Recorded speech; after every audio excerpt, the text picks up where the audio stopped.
Sebelum melanjutkan, jangan lupa subscribe dulu, terima kasih. Bab 480, Ayah dan Anak. Wanita berpakaian ungu itu menatap pria berambut putih itu cukup lama sebelum berkata, "Tuan, kalau tidak salah, Anda adalah Jian Nantian yang terkenal, bukan?" Dia adalah Jian Nantian. Nama itu menyebabkan keributan di kalangan para ahli.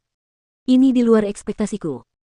Kudengar dia membunuh ketiga saudara angkat Markis Gunung Darah dan membuatnya marah. Tuan sedang mencarinya kemana-mana. Aku juga mendengarnya.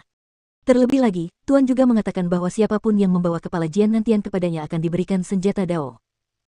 Tidak heran ketiga raja yang sudah mati itu ingin membunuhnya. Mereka mengincar hadiah, dan mungkin juga pedang panjang Jian Nantian karena itu juga merupakan senjata Dao. Maksudnya, membunuhnya bisa memberi kita dua senjata Dao. Wah, saya sangat mengagumi keberaniannya. Dia telah membuat marah salah satu dari dua markis teratas, tetapi dia masih berani berpartisipasi dalam pertemuan umum ini. Jika aku jadi dia, aku akan bersembunyi di suatu tempat atau meninggalkan tanah suci dan menjadi penguasa lokal di dunia luar. Diskusi pun terdengar terus-menerus, bercampur kata-kata heran. Banyak orang saat ini telah mendengar tentang Jian Nantian sebelumnya. Mereka yang belum akhirnya tahu tentangnya sedikit banyak dari diskusi. Ketika mereka mengetahui bahwa mereka bisa mendapatkan dua senjata Dao dengan membunuh Jian Nantian, mata mereka mengkhianati keinginan mereka yang membara untuk membunuhnya. Ayah. Jian Wushuang menatap pria berambut putih itu dengan heran. Pria itu tak lain adalah ayahnya, Jian Nantian. Sudah 5 tahun sejak terakhir kali ia bertemu ayahnya. Kini, mereka akhirnya bertemu lagi.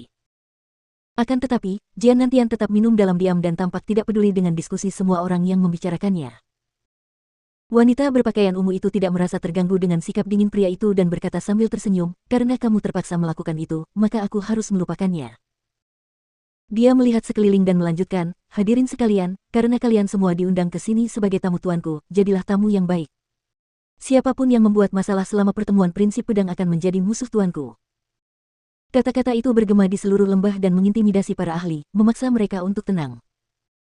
Mereka akhirnya menyadari bahwa mereka berada di tempat yang diperintah oleh Su Ming dan apapun yang melewati batas akan dianggap sebagai tantangan terhadap otoritas tuan.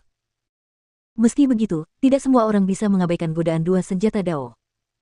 Demi Su Ming, mereka akan mengesampingkan keinginan itu sampai pertemuan selesai, tetapi setelah itu, mereka tidak akan ragu untuk membunuh Jian Nantian. Baiklah, pertemuan prinsip pedang akan dimulai besok, jadi semuanya harus kembali dan beristirahat dengan baik. Setelah mengatakan ini, para wanita adalah orang pertama yang pergi bersama kelompoknya. Para ahli pun kembali. "Ayo kita kembali juga," kata Dewa Hunjian kepada Jian Wushuang.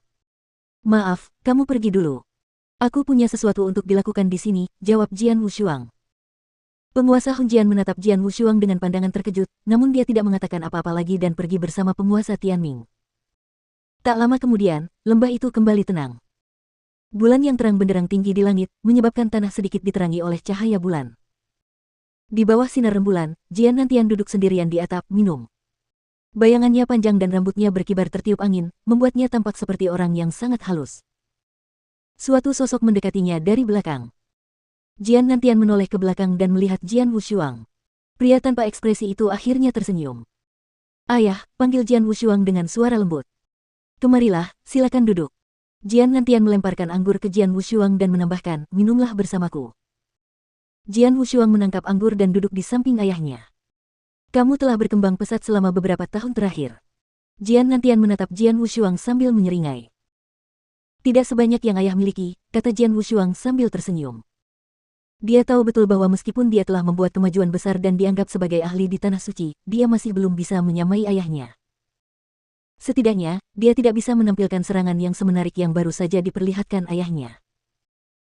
"Saat ini, tanpa kekuatan eksternal, aku dapat melawan seorang penguasa tingkat tinggi, tetapi masih ada jalan panjang yang harus ditempuh sebelum aku dapat membunuh seorang penguasa tingkat tinggi dan dua penguasa tingkat tinggi dengan satu serangan, seperti yang telah dilakukan ayah," pikir Jian Wushuang. "Kupikir butuh 10 tahun sebelum aku bisa bertemu denganmu lagi, tapi ternyata hanya kurang dari setengahnya, bukan?"